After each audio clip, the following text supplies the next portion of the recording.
Hi friends, welcome back to my channel. இந்த வீடியோவில் என்ன பார்க்க போகிறோன்னு பார்த்தீங்கன்னா, சுண்டைக்காய் முருங்கைக்காய் ஒரு காரக்குழம்பு சூப்பராக செய்யலாம் வாங்க. இதுக்கு பார்த்தீங்கன்னா சுண்டைக்காய், சின்ன வெங்காயம் ஒரு கைப்பிடி அளவுக்கு, பூண்டு, அதுக்கப்புறம் முருங்கைக்காய் உள்ளபடிக்கே வந்து செம்ம டேஸ்ட்டாக இருக்கும். ஒரு நெல்லிக்காய் சைஸ் அளவுக்கு புளி ஊற வச்சு எடுத்துக்கிட்டேன். இதுக்கு வந்து நல்லெண்ணெய் விட்டு தாளிச்சிங்கன்னா தான் இந்த குழம்பு வந்து நல்லாயிருக்கும். அதனால் 2 டேபிள் ஸ்பூன் அளவுக்கு நல்லெண்ணெய் விட்டு ஒரு அரை டேபிள் ஸ்பூன் அளவுக்கு வந்து வெந்தயம் நல்லா பொரியிற அளவுக்கு நம்ம வந்து சேர்க்கணும். இந்த குழம்பு வந்து 1 வீக் ஆனாலும் கெட்டு போகாது. நீங்கள் ரைஸ் கூட சேர்த்துக்கலாம், பழைய சாதம் அது மாதிரி கூட சைடிஷாகவும் நீங்கள் எடுத்துக்கலாம்.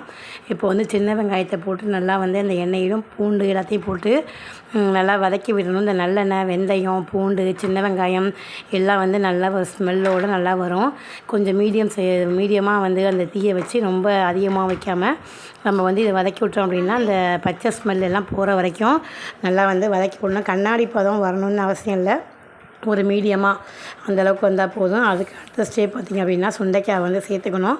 இந்த சுண்டைக்காய் வந்து பார்த்திங்கன்னா நான் வாஷ் பண்ணிவிட்டு லைட்டாக வந்து கீறி விட்ருக்கேன். இது வந்து பச்சையான சுண்டைக்காய் தான். சுண்டைக்காய் சாப்பிட்றதுனால பார்த்திங்கன்னா வயிற்றில் உள்ள புண்ணு, இந்த அல்சர் ப்ராப்ளம் அது மாதிரி உள்ளதெல்லாம் வந்து சரியாகும். வயிற்றில் ஏதாவது பார்த்திங்க அப்படின்னா ஏதாச்சும் நமக்கு வந்து இந்த கெட்ட கொழுப்பு அந்த மாதிரி இருந்தால் கூட வந்து இந்த சுண்டைக்காய்க்கு வந்து அந்த மகத்துவம் இருக்கும். நிறைய மெடிசினல் வேல்யூ வந்து சுண்டைக்காய்க்கு இருக்குது. அதனால் வந்து நம்ம வாரத்தில் ஒரு டைமில் எப்போ கிடைக்குதோ அப்போ சுண்டைக்காய் சேர்த்துக்கிறது ரொம்ப நல்லது. சுண்டைக்காய் வத்தலோடு இந்த பச்சைக்காய் சுண்டைக்காய் வந்து சாப்பிட்றது உள்ளபடிக்கே வந்து நல்லாயிருக்கும். அதை வந்து நல்லா வதக்கி விட்டுட்டு அந்த பச்சை ஸ்மெல் போனதுக்கப்புறம் நான் குழம்பு மிளகாத்தூள் வீட்டில் அரைச்சி வச்ச மிளகாத்தூளை வந்து 2 டேபிள் ஸ்பூன் அளவுக்கு சேர்த்துக்கிறேன். உங்களுக்கு எவ்வளோ காரமோ அதுக்கு தகுந்த மாதிரி சேர்த்துக்கலாம். எங்கள் வீட்டு மிளகாத்தூள் கொஞ்சம் காரமாக தான் இருக்கும்.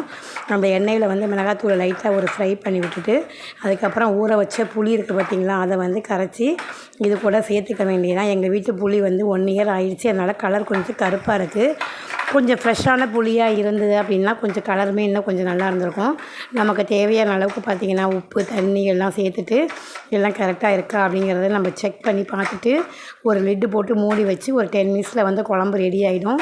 உள்ளபடிக்கே பார்த்திங்கன்னா டேஸ்ட்டு வந்து வேறு லெவலாக இருக்கும். செஞ்சு பாருங்கள். இந்த சுண்டைக்காய், சின்ன வெங்காயம், முருங்கைக்காய், பூண்டு இந்த காம்பினேஷன் வந்து சூப்பராக இருக்கும். ட்ரை பண்ணி பார்த்துட்டு வீடியோ எப்படி இருந்தது அப்படின்னு சொல்லுங்கள்.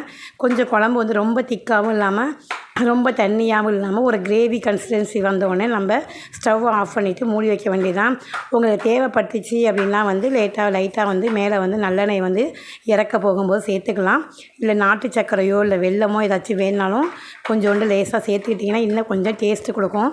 நான் சேர்க்கல, நல்லெண்ணெய் மட்டும் 2 டேபிள் ஸ்பூன் சேர்த்துருக்கேன். வீடியோ பிடிச்சிருந்தால் லைக் பண்ணுங்கள், சப்ஸ்கிரைப்